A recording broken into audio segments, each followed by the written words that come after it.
belum tahu, kita sama-sama akan saksikan persembahan dari anak-anak yang luar biasa, hebat, dari Sanggar Langen Kusumo dengan judul Putri Kak Dita. Selamat menyaksikan Kak Dita.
Sang Prabu memiliki kegemaran berburu hewan di hutan.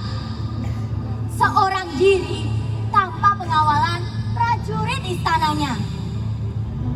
Hingga pada suatu ketika ia tersesat masuk ke dalam hutan karena mengejar seekor rusa buruannya. Akhirnya Sang Prabu pun tersesat ke dalam hutan angker itu.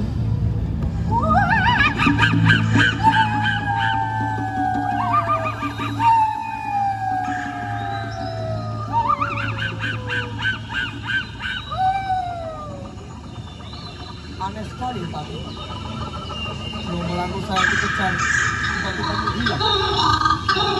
Apakah aku telah tersesat di hutan larangan? Prabu merasa kebingungan. Akhirnya Sang Prabu pun putus asa dan memutuskan untuk beristirahat sejenak.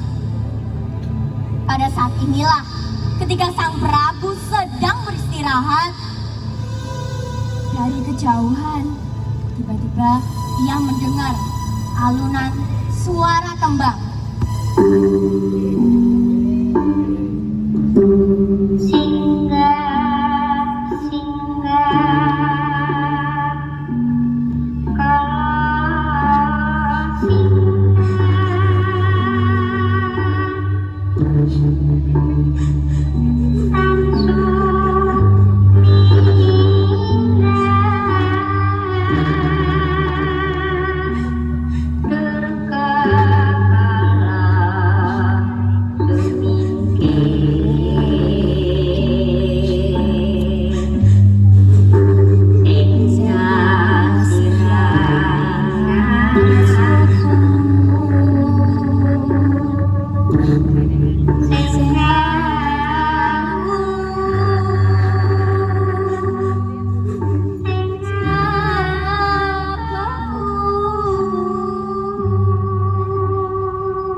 Maaf Kisana, sejujurnya saya telah tersesat di hutan ini. Apakah Kisana bersedia membantuku keluar dari hutan ini? Mohon maaf Tuan, saya bisa membantu Tuan untuk keluar dari hutan ini. Tapi saya punya satu syarat yang harus Tuan penuhi. Syarat apakah itu? Syarat selama 2 musim, sampai Tuan tahu bagaimana cara melindungi hewan yang hampir punah di hutan ini.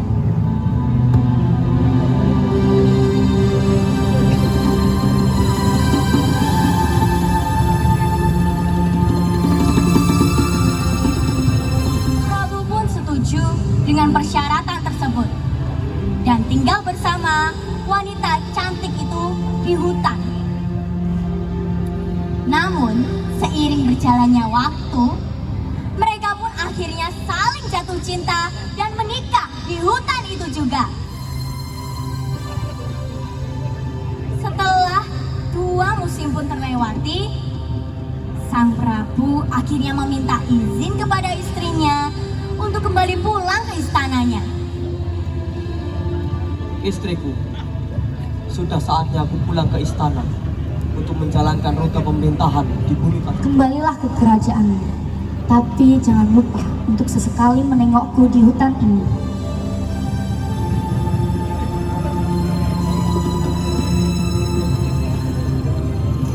Akhirnya kembali pulang ke istananya. Kepulangan Sang Prabu disambut gembira oleh seluruh rakyat Pajajaran. Raja pulang! Raja masih hidup! Raja selamat!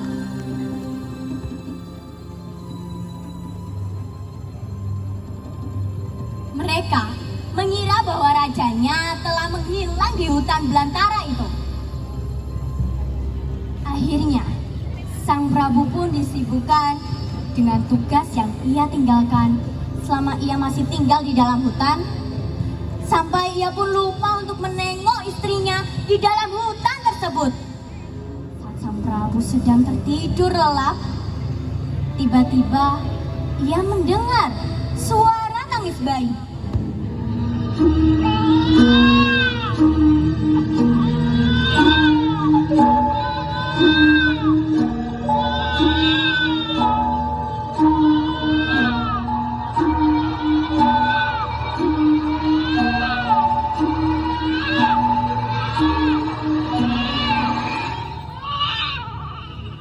Masuk ke dalam istana, tiba-tiba muncul sinar terang yang menyilaukan mata dan berubah wujud menjadi sosok wanita yang tiada lain adalah istri dari Sang Prabu. Kakanda, bayi itu adalah anak kita. Sudahlah kiranya engkau mendidik dan membesarkan bayi itu selayaknya manusia. Karena sebenarnya ini adalah bangsa dari kalangan Silungga.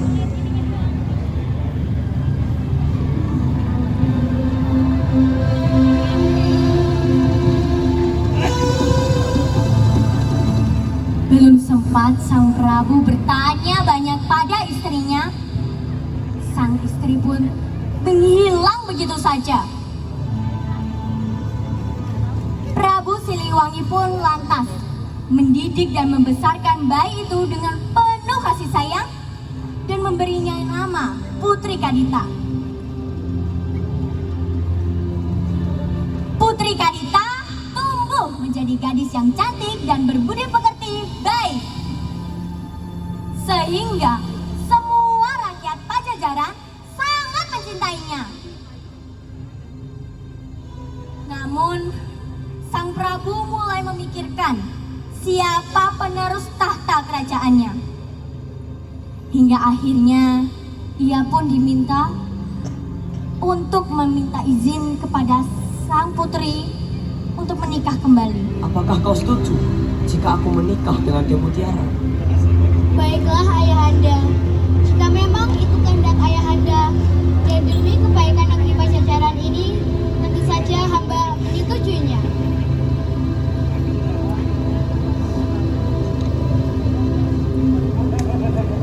Setelah mendapatkan izin dari sang putri, akhirnya Prabu Siliwangi pun menikah dengan seorang putri bangsawan yang bernama Dewi Mutiara.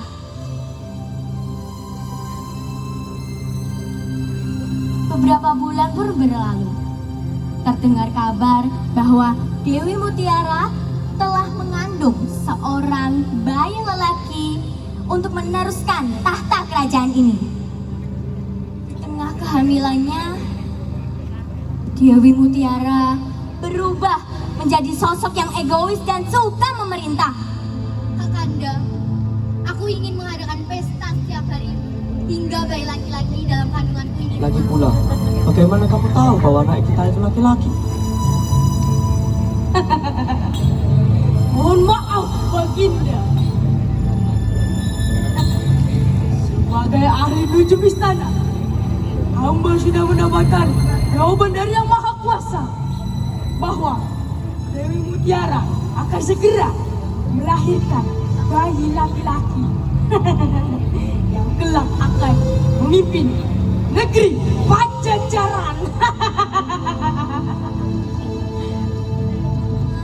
Ia pun mencari cara untuk menyingkirkan Putri Kadita dari istana dengan menemui seorang dukun sakti. Nung sakti, hamba bisa membunuh Putri Kadita dengan kesaktian hamba. Tutup mulutmu, jangan banyak bicara. Cepat berikan. Tetapi ingat, jika kamu gagal, aku akan menyuruh prajurit kerajaan untuk membunuhmu. Baiklah.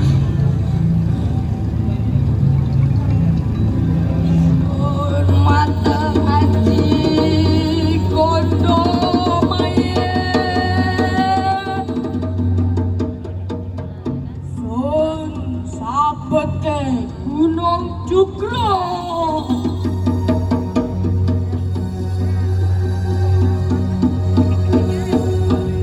Sun Sabete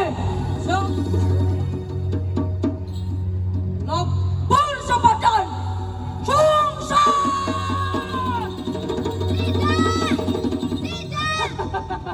Apa ini? Tubuhku dipenuhi bisu. Tidak! Seluruh tabib dari penjuru negeri sudah dipanggil untuk menolong Putri Kadita. Namun, tak ada satupun yang mampu menyembuhkannya. Mendengar kabar itu, Dewi Mutiara pun langsung menghasut sang raja untuk menyuruh Putri Kadita keluar dari istana. Kakanda, penyakit Putri Kadita telah menyebar seluruhnya. Dan saya takut itu akan menular pada calon bayi laki-laki kita dan seluruh penghuni istana. Pertimbangkanlah hal itu demi keselamatan kita, Kakanda. Sang Prabu pun terhasut dan dengan berat hati menyuruh Putri Kadita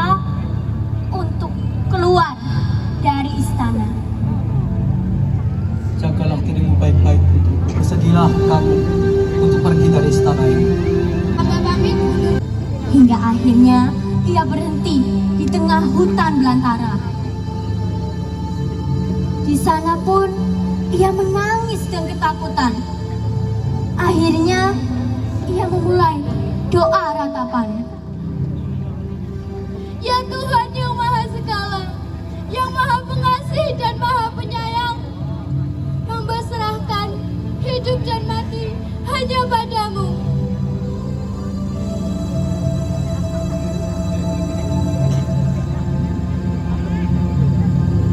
Akhirnya Putri Kadita pun pingsan. Ketika ia siuman, tiba-tiba ada sebuah bisikan goib. Bangun dan pergilah ke pantai selatan sekarang juga. Siapa kamu? Aku bisa mendengar kamu, tapi tidak bisa melihat wujudmu. Aku adalah ibumu, wahai anakku. Aku akan menemuimu ketika engkau sampai di pantai laut selatan.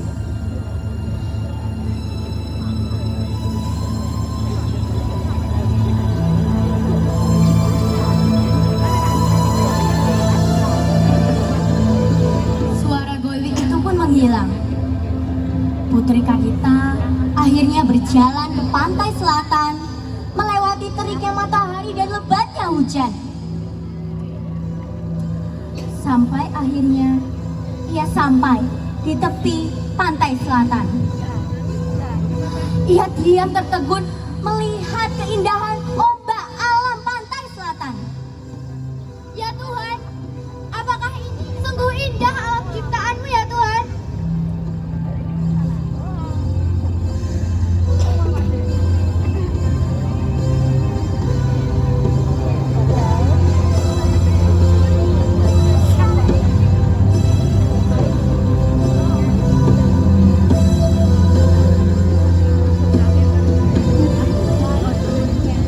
Tapi Putri Kadita juga merasa kebingungan karena dia tak tahu apa yang harus dia lakukan di pantai itu.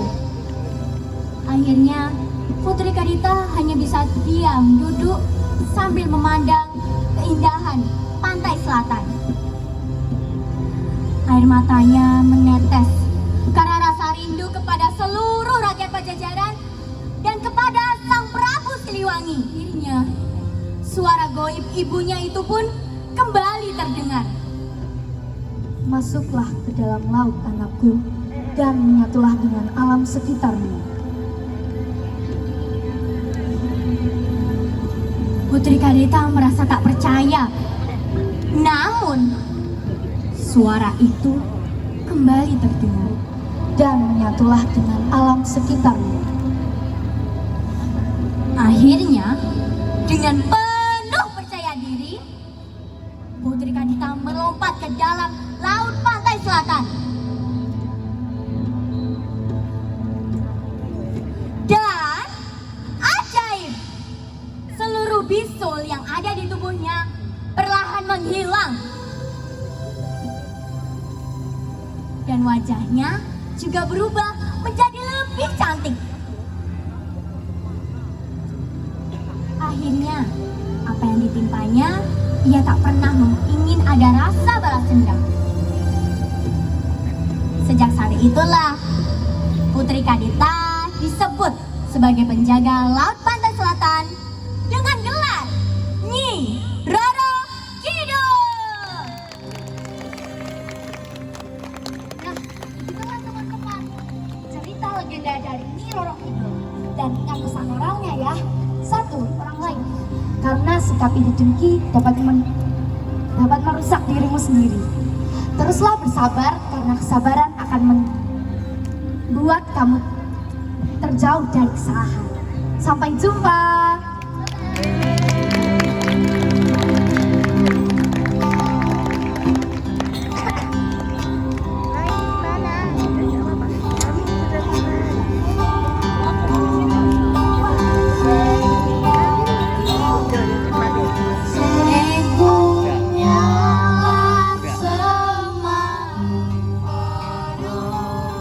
Nesunan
Dita, tepuk tangan untuk Agun.